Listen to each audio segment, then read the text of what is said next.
Mirësia e shpirtit edhe e zemrës.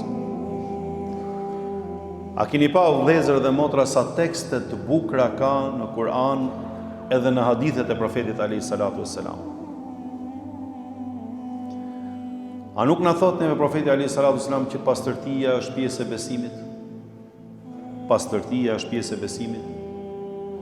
Po nuk është fjala vetëm pastërti me la durët edhe me la fytyrën. Pastërtia, domethënë edhe pastërtia e shpirtit edhe e zemrës.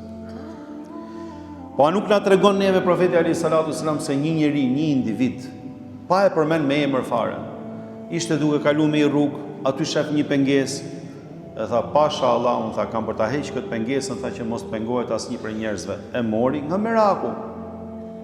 As nuk po e shifte kush.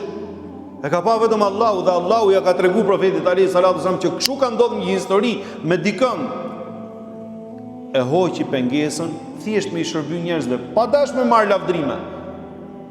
Pa dash me marr merita fare, pa e ditë askush. E hoqi dhe hapi rrugën për njerëzit që njerëzit kalojnë qetë.